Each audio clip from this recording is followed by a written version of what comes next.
তুই আমার গায়ে হাত তুলিস? এই আয়ন মির্জার গায়ে? শালি রাস্তার মেয়ে, চল আমার সাথে। আয়ান মির্জার নামটা শুনে সেহরিসের বুক ধক করে উঠল। পরপরই মনে মনে বলল, না, এই আয়ান সেই আয়ান নয়। তারপর জোর গলায় বলে উঠল, কোথায় যাব আমি আপনার সাথে? দেখেন, ভালোই ভালোই বলছি, ছেড়ে দিন। কে শোনে কার কথা? আয়ান সেহরিসের হাত ধরে টেনে নিয়ে যেতে থাকে। সেহরিস আয়ানের হাত ধরে চেষ্টা করছে ছাড়ানোর। আয়ান এর এবার বিরক্তি লাগলো। সে সেহরিসকে সামনের দিক দিয়ে কাঁধে তুলে নিয়ে যেতে লাগলো। সেহরিস আয়ানের থেকে ছাড়ানোর জন্য তার পিঠে কিল মারছে, ছোটাছুটি করছে, কিন্তু কিছুতেই ছাড়াতে পারছে না। আয়ান পার্ক থেকে বার হতেই দেখে সিহাব গাড়ি নিয়ে দাঁড়িয়ে আছে। আয়ান গিয়ে দরজা খুলে সেহরিসকে ড্রাইভিং সিটের পাশে বসিয়ে সিট বেল্ট পরিয়ে তাড়াতাড়ি করে নিজে গিয়ে ড্রাইভিং সিটে বসে পড়ে। গাড়ি লক করে দেয়। আয়ান সিহাবকে বলে, পার্কের মধ্যে একটা লাগেজ আছে, ওটা সময় মতো আমার বাড়িতে পৌঁছে দিবি। আর এখন তুই কোনো প্রশ্ন করবি না। তোর কোনো প্রশ্নের উত্তর দিতে আমি বাধ্য নই। শুধু এটা জেনে রাখ, তোর দ্বারা যে কাজটা হয়নি সেটাই করেছে। সিহাব থ হয়ে দাঁড়িয়ে রইল। আর আয়ান গাড়ি স্টার্ট দিয়ে যেতে লাগলো। এদিকে শেহরিস সিট বেল্ট খোলার প্রচুর চেষ্টা করছে আর কান্না করতে করতে চেঁচাচ্ছে, কিন্তু আয়ান এক হাত দিয়ে ধরে রেখে দিয়েছে। আয়ানের গাড়ি চালাতে অসুবিধা হচ্ছে, তাই কিছুদূর গিয়ে সে গাড়িটা একপাশে দাঁড় করিয়ে জোরপূর্বক শেহরিসের হিজাবটা খুলে দেয়। শেহরিস চিৎকার করে বলে, কি করছেন কি? শেহরিস তার হাত দিয়ে আয়ানকে কিলঘুষি মারতে লাগলো। আয়ান এবার শেহরিসের হিজাব ওড়নাটা নিয়ে তার হাতগুলো বেঁধে দেয়। দেখেন, একদম ভালো হচ্ছে না, কিন্তু ছেড়ে দিন বলছি আমাকে। আমি আপনার কি ক্ষতি করেছি? ভালোই ভালো কথা মেনে নিলে সবকিছু ভালোভাবেই হতো। আপনি যা ভাবছেন, আমি অমন মেয়ে নই। বলে শেহরিস জোরে জোরে কান্না করতে লাগলো। আয়ান বলল, এই চুপ কর বলছে। শেহরিস তাও জোরে জোরে কান্না করছে। আয়ান এবার তার পকেট থেকে রুমাল বের করে তার মুখ বেঁধে দিল। শেহরিস প্রচণ্ড চেষ্টা করেও পারছে না ছাড়াতে। কিছুক্ষণের মধ্যেই তারা আয়ানের বাড়ি পৌঁছালো। আয়ান শেহরিসকে তার রুমে নিয়ে গিয়ে সোফায় বসিয়ে শেহরিসের মুখ আর হাত খুলে দেয়। হাত আর মুখ খুলতে শেহরিস আয়ানের গলার চেপে ধরে বলে, এই, তুই কোন সাহসে এই আমাকে এখানে নিয়ে এসেছিস? আয়ান শয়তানি হেসে বলল, তোমারও তো ভালো, কদিন আমার সাথে থাকলে নিজের ইচ্ছে মতন টাকা পেয়ে যাবে। আয়ান এবার শেহরিসের দিকে নিচু হয়ে নেশাক্ত কণ্ঠে বলল, আমার তোমার আগে কোনো মেয়ের প্রতি এমন ইন্টারেস্ট আসেনি, তুমি জানো, খুব হট অ্যান্ড সেক্সি। কথাটা শোনা মাত্রই শেহরিস আয়ানের গালে আবার কষে একটা থাপ্পড় মারে। এবারে থাপ্পড়টা সে পুরো গায়ের জোরে মেরেছে। আয়ান এবার আর নিজেকে সামলাতে পারে না। শেহরিসকে তুলে জোরে খাটের উপরে ফেলে দেয়। বিছানাটা নরম হয় শেহরিসের লাগলো না। আয়ান এবার নিজের শ্বাস খুলতে খুলতে এগোয় শেহরিসের দিকে। মেয়ে, কাজটা ভালো করলি না। ভেবেছিলাম কিছু করবো না, কিন্তু না, তুই আয়ন মির্জাকে খেপিয়ে দিলি। শেহরিস এবার ভয়ে ঢোক গেলে সে বলে, দেখেন, আপনি আমার ক্ষতি করবেন না, এটা কিন্তু ঠিক হচ্ছে না। আয়ান বাঁকা হাসে, বলে, তোরে কি নষ্ট করবো, তুই তো এমনিই নষ্ট। আয়ান এবার এগিয়ে এসে পুনরায় তার হাতগুলো ওড়না দিয়ে বেঁধে দেয় এবং একটানে শার্ট খুলে ছুঁড়ে মারে মেঝেতে এবং তারপর শেহরিসের ঠোঁটের সাথে ঠোঁট মিলিয়ে দেয়। শেহরিস অনেক চেষ্টা করছে, কিন্তু শক্ত পুরুষালী দেহের সাথে পেরে উঠছে না। শেহরিস বারবার কান্না মিশ্রিত স্বরে অনুরোধ করছে, প্লিজ আমাকে ছেড়ে দিন, প্লিজ। আয়ন এবার শেহরিসের জামার ফিতা একটানে ছিঁড়ে ফেলে। জামার ফিতাটা ছিঁড়ে যাওয়ায় শেহরিসের কলার বোন দেখা যাচ্ছে। আয়ান মুহূর্তে শেহরিসের কলার বোন কামড় দেয়। সাথে সাথে শেহরিস চোখ খিচে বন্ধ করে নেয়। আয়ান এবার তার শরীরের সমস্ত ভার শেহরিসের ওপর ছেড়ে দেয়, কিন্তু শেহরিস তাতেও দমে নেই। সে প্রচণ্ড চেষ্টা করছে আয়ানকে তার কাছ থেকে সরানোর, কিন্তু কোনো ক্রমে পারছে না শিহরিশ। আয়নের মতো প্রবল শক্তিশালী পুরুষকে দ্বিতীয়বারের ন্যায় সামলাতেই হিমশিম খাচ্ছে শিহরিশ।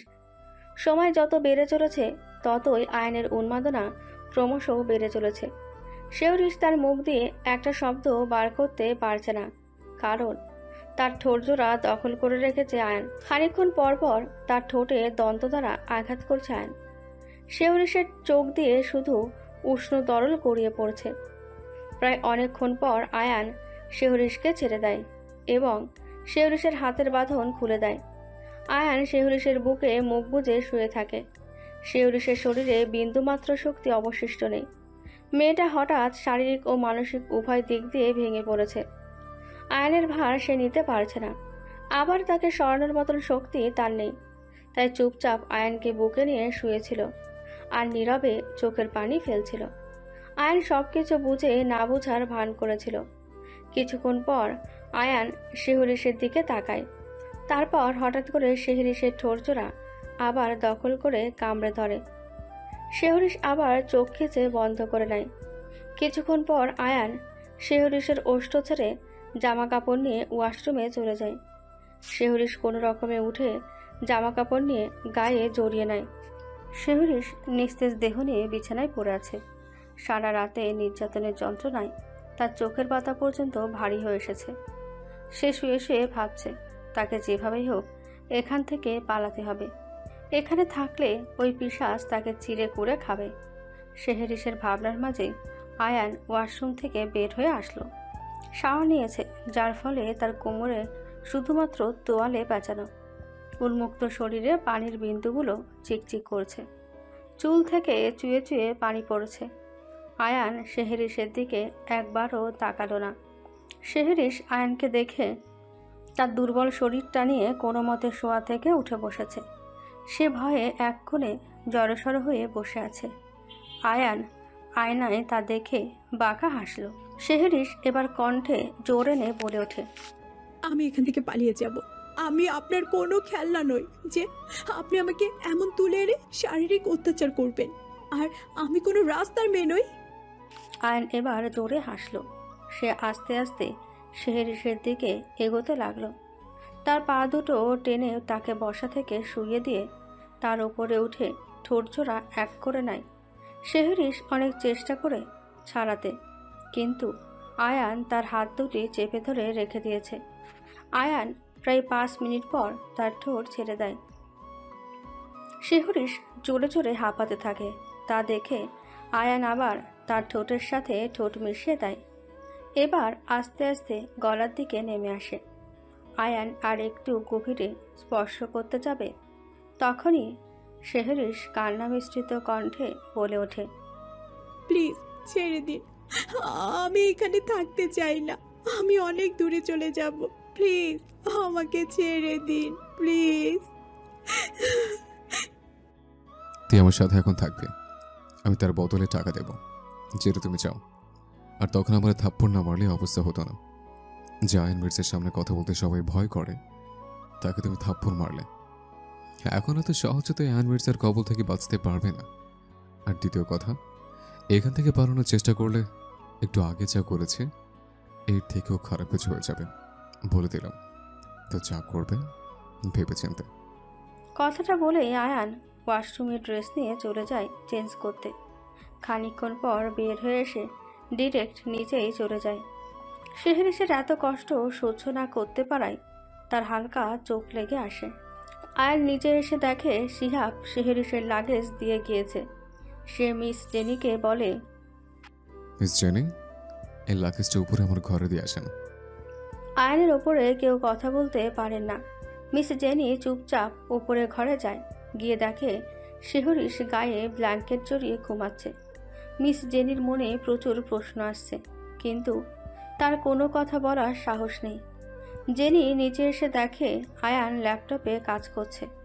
সে আয়ানকে বলে, কালকে আমার মেয়ে শিফা আসবে, ওর ফাইনাল এক্সাম শেষ হয়ে গিয়েছে। আয়ান বরাবরই মিস জেনিকে প্রচণ্ড শ্রদ্ধা করে। সে তার মায়ের বয়সী, আর তার মেয়ে শিফা মাঝে মধ্যে ছুটিতে আসে। তাদের সম্পূর্ণ খরচ আয়ানই বহন করে। সিপাকে সে বোনের মতো ভালোবাসে। আর কারোর সঙ্গে সম্পর্ক ভালো না হলেও সিপার সাথে সম্পর্কটা বেশ মধুর। আয়ান মিস জেনিকে বলে, বাহ, ভালোই হলো। ঠিক আছে, কালকে তাহলে ওর পছন্দের সব জিনিস রান্না করবেন। অনেকদিন পর পাগলিটা আসছে। মিস জেনি হেসে চলে গেলেন। এদিকে শেহরিশের ঘুম ভাঙে প্রায় রাত 9:30 দিকে। সে ধীরে ধীরে উঠে বসে তার লাগেজটা দেখতে পায়। সে লাগেজ থেকে জামা নিয়ে গুটি গুটি পায়ে ওয়াশরুমে চলে যায় ফ্রেশ হতে। এদিকে আয়ান রাতের খাওয়া শেষ করে মিস জেনিকে বলে শেহরিশের জন্য একটা খাবারের প্লেট নিয়ে রুমের দিকে যায়। গিয়ে দেখে শেহরিশ ওয়াশরুমে শাওয়ার নিচ্ছে। সে এবার খাবারটা টেবিলে রেখে সোফায় বসে পড়ে।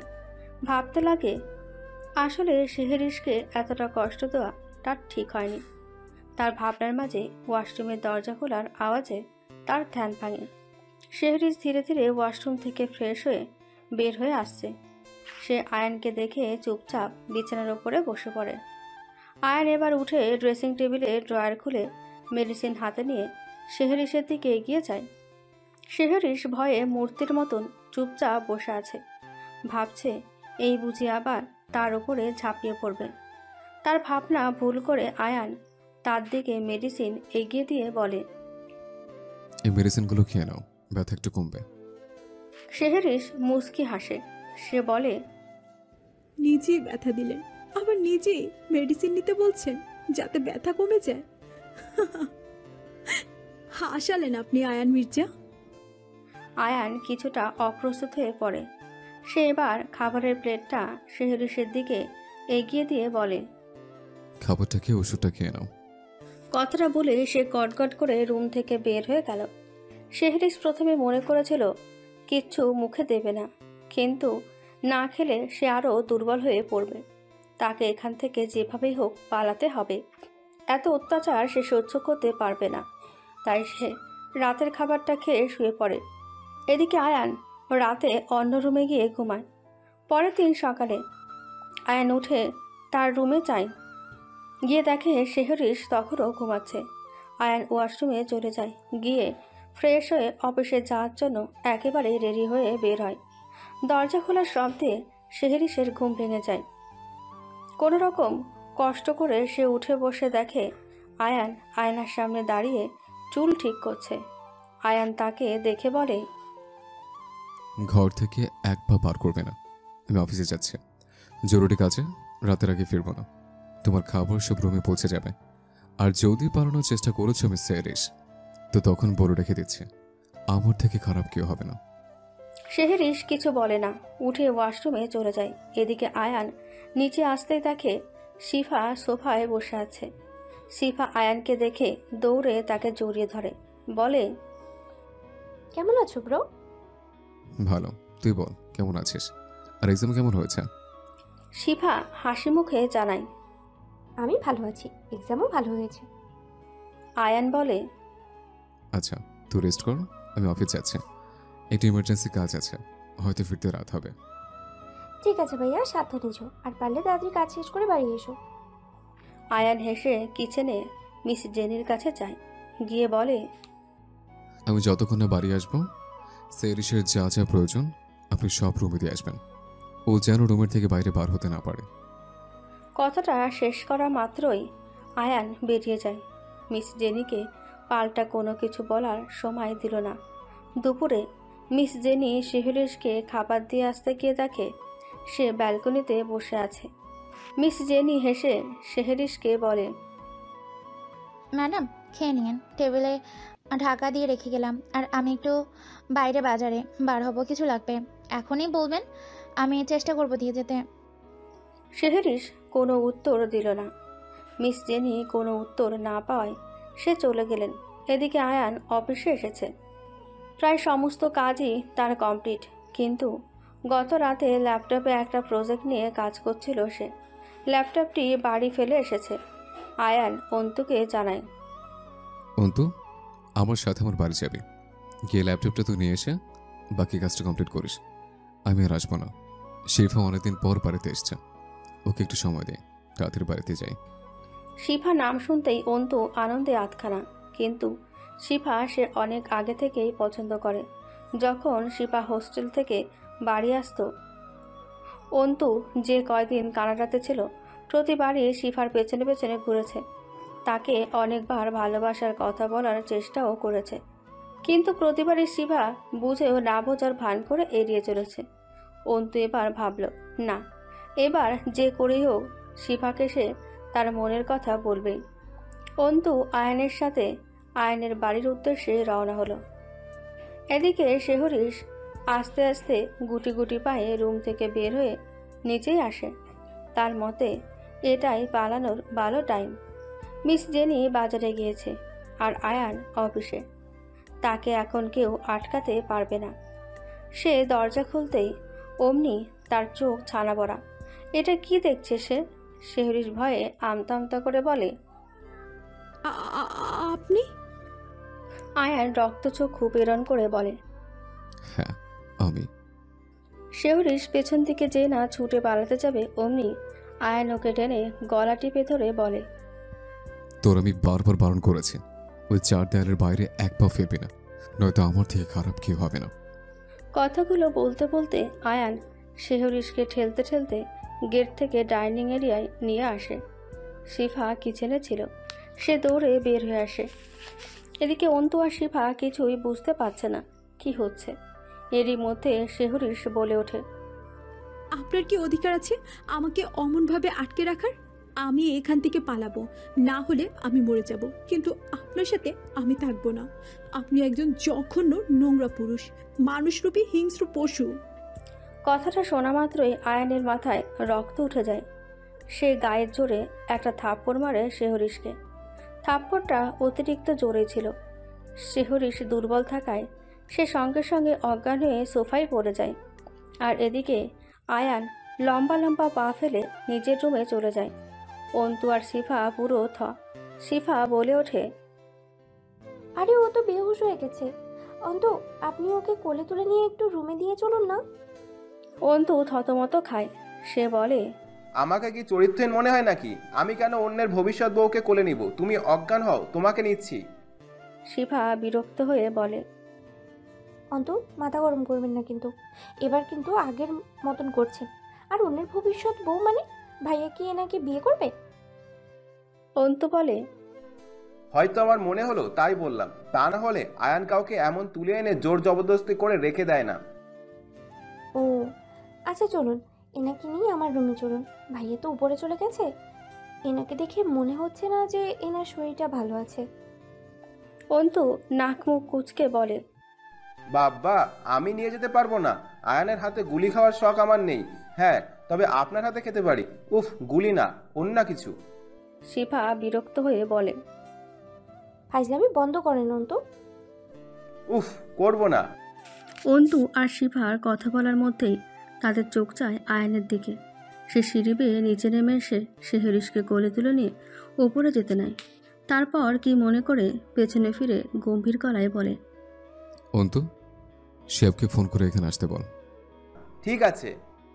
এদিকে আয়ান শেহরিশকে ওপরের ঘরে নিয়ে গিয়ে শুইয়ে দেয়। শরীরটা প্রচণ্ড দুর্বল থাকার কারণে শেহরিশ এখনও অজ্ঞান হয়ে আছে। আয়ান সোফায় বসে তার ফোনটা বের করে অন করার চেষ্টা করছে। তার ফোনটা হঠাৎ খারাপ হয়েছে, কিন্তু প্রচণ্ড প্রেসারে থাকায় তার ফোনের কথা খেয়াল ছিল না। সে এবার শেহরিশের দিকে তাকায়। ফোনটা রেখে ছোট ছোট পা ফেলে তার কাছে গিয়ে বসে পাশে থাকা পানির গ্লাসটা তুলে পানি নিয়ে মুখে হালকা ছিটিয়ে দেয় আর বলতে থাকে, সেরিশ, এই সেরিশ, ওঠো। শেহরিশ পিটপিট করতে করতে চোখ খোলে। চোখ খুলতেই মুখের সামনে আয়ানের মুখটা দেখতেই চিল্লিয়ে ওঠে। আয়ান সঙ্গে সঙ্গে তার মুখটা চেপে ধরে বলে, রিল্যাক্স, আমি কিছু করছি না। কিছুক্ষণ চুপ থেকে একটু গম্ভীর কণ্ঠে আবারও সে বলে, আমি বারবার বলেছিলাম পালানোর চেষ্টা করবে না, নাহলে খুব খারাপ হয়ে যাবে। আর তুমি আমার কথা অমান্য করলে। দেখতেই পেলে তার পরিণতি। এই আয়ন মির্জাকে দেখে যত ভালো মনে হয়, ঠিক ততটাই খারাপ এই আয়ন মির্জা।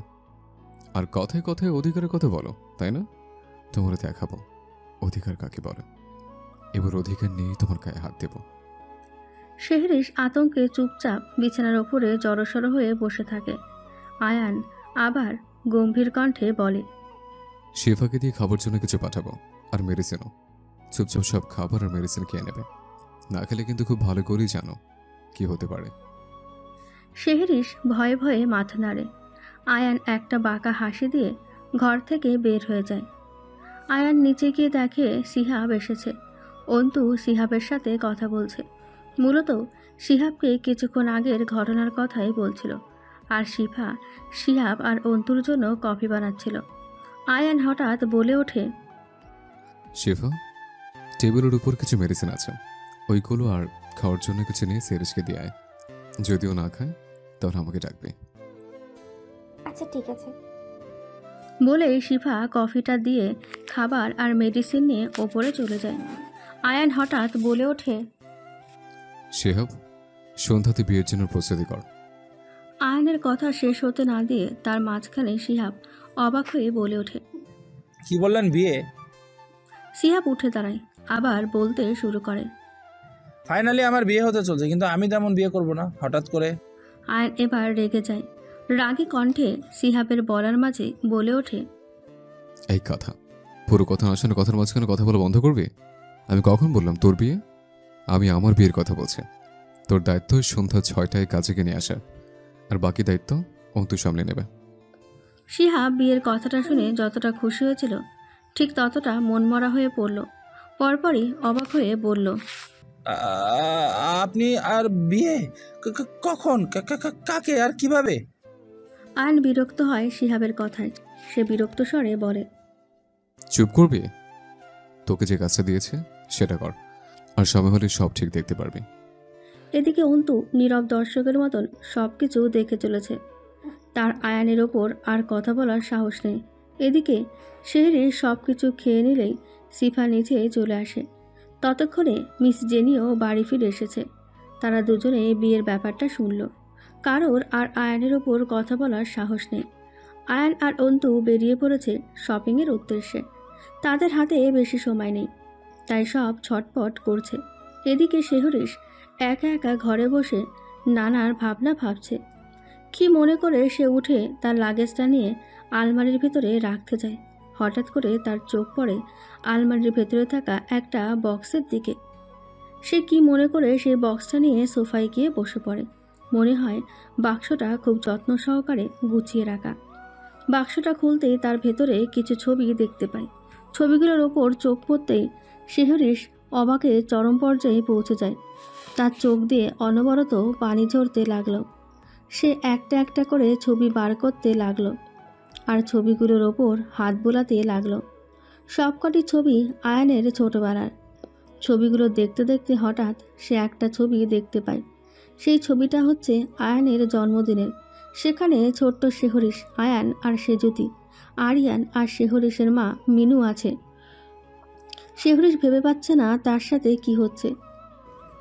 না না, এটা হতে পারে না। না না, এটা আয়ন না। শেহরিশের গা ঠক ঠক করে অনবরত কাঁপছে।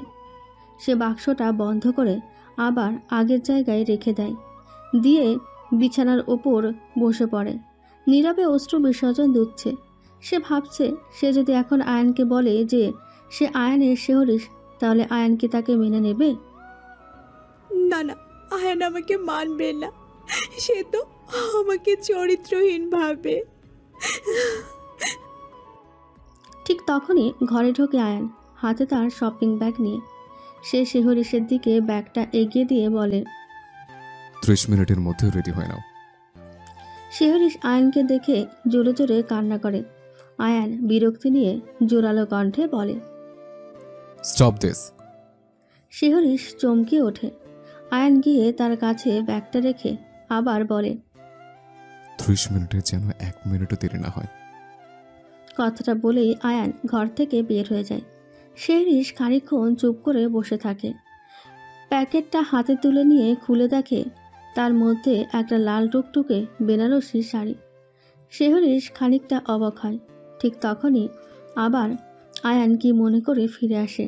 এসে আলমারি খুলে তার মায়ের সেই বিয়ের শাড়িটা, যেটা সে কয়েকদিন আগে নিয়ে এসেছিল, সেটার ওপর একবার হাত বুলিয়ে শেহরিশকে এগিয়ে দিয়ে নরম কণ্ঠে বলে, এটা আমার মায়ের শাড়ি।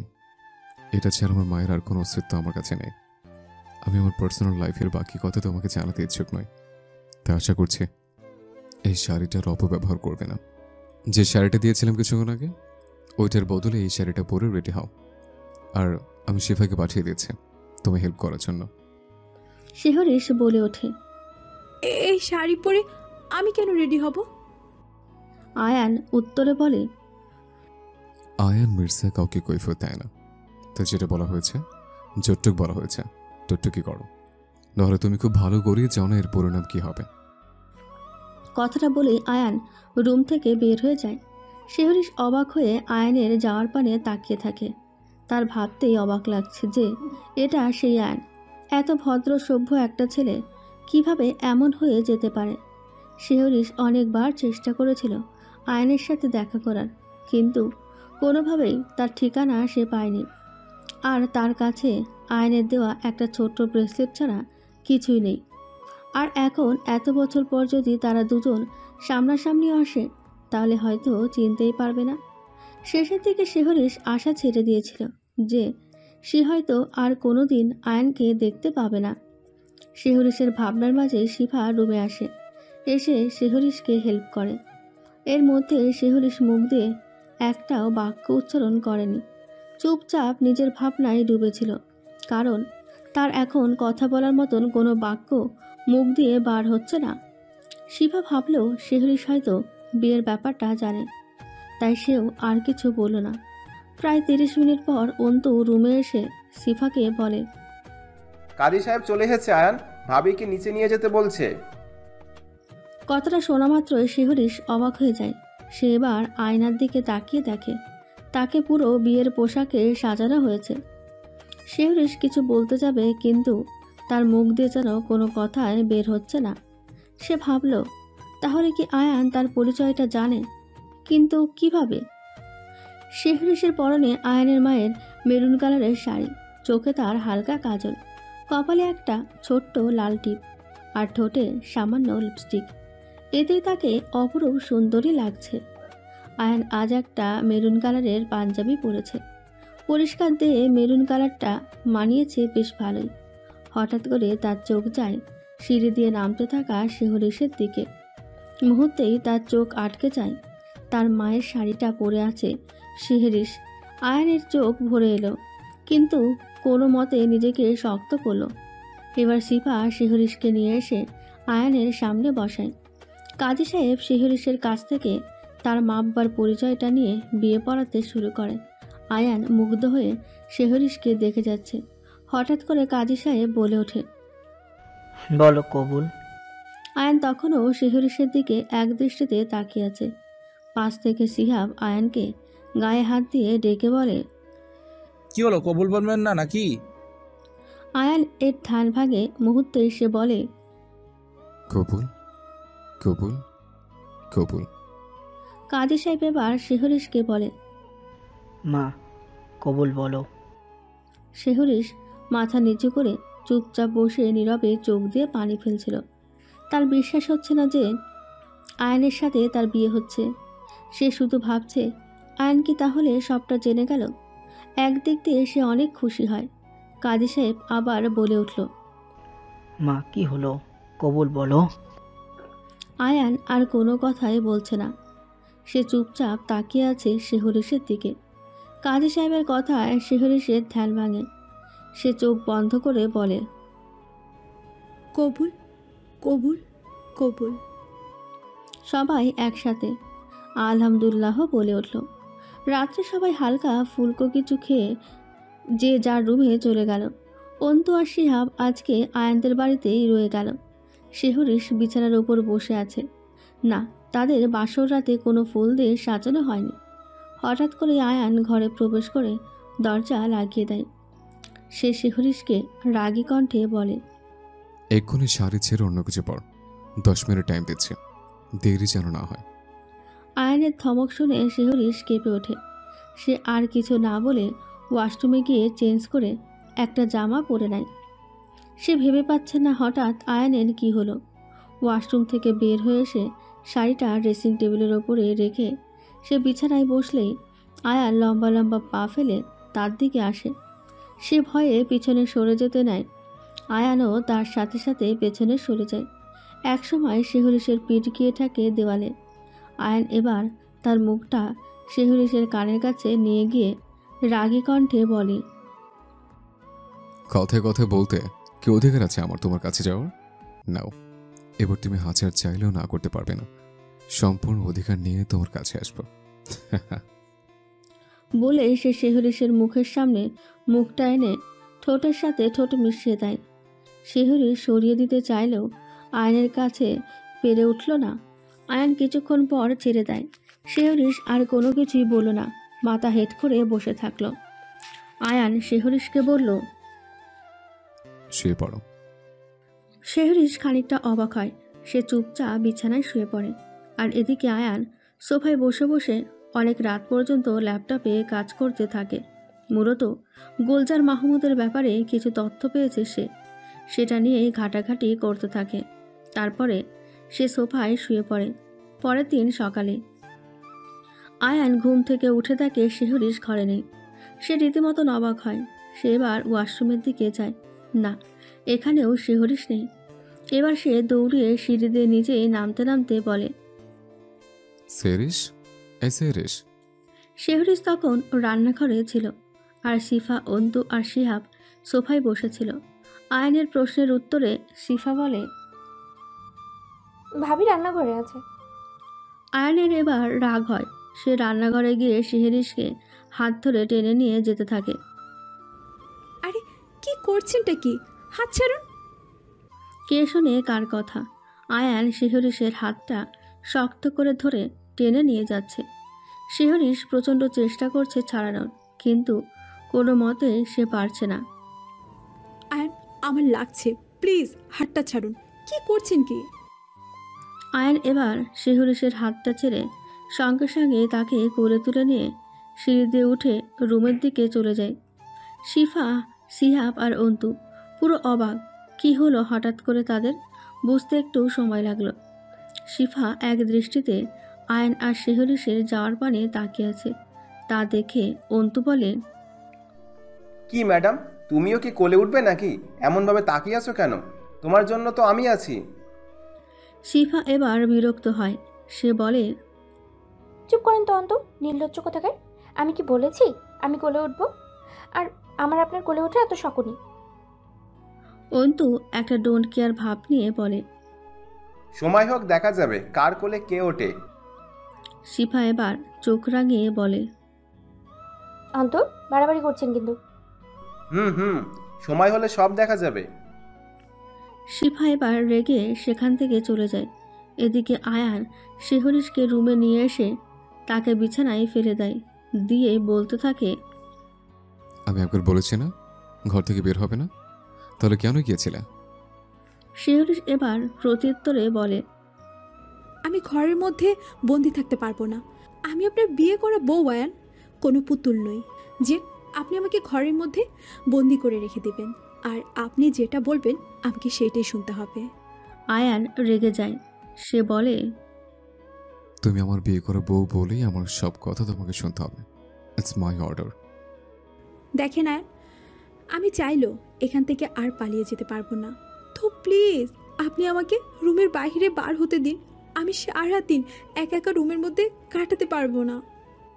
আয়ান কিছু একটা ভাবল, ভেবে বলল, ঠিক আছে, কিন্তু কোনো অকাজ করলে তার কি পরিণতি হবে তুমি খুব ভালো করেই জানো। শেহরিশ আর কিছু বলল না। এদিকে আয়ান ওয়াশরুমে চলে যায় ফ্রেশ হতে। শেহরিশ আবার নিচে রান্নাঘরে চলে যায়। কিছুক্ষণ পর আয়ান ওয়াশরুম থেকে বের হয়ে ড্রেসিং টেবিলের সামনে চুল সেট করতে থাকে। হঠাৎ করে তার চোখ যায় ড্রেসিং টেবিলের সাইডে থাকা একটা ছোট্ট ক্লিপে। ক্লিপের ডিজাইনটা ঠিক ওই ব্রেসলেটের মতন, যে ব্রেসলেটটা আয়ান শেহরিশকে দিয়েছিল। সে কিছুক্ষণ ওইটা তুলে হাত দিয়ে নাড়াচাড়া করে দেখতে লাগলো। তারপর কি মনে করে আবার সেটা আগের জায়গায় রেখে দেয়। সে এবার রেডি হয়ে তার ফোন আর ল্যাপটপটা নিয়ে নিচে আসে। এসে শিহাবকে বলে, আমার ফোনটা খারাপ হয়ে গেছে, কোনো মতে অন হচ্ছে না। তুই এই ফোনটা যত তাড়াতাড়ি সম্ভব ঠিক করে আন। শিহাব মাথা নেড়ে বলে। ঠিক আছে। মিস জেনি আর শেহরিশ মিলে টেবিলের ওপর ব্রেকফাস্ট সাজিয়ে তাদেরকে ডাকে। আপনারা সবাই ব্রেকফাস্ট করে নিন, টেবিলে চলে আসুন।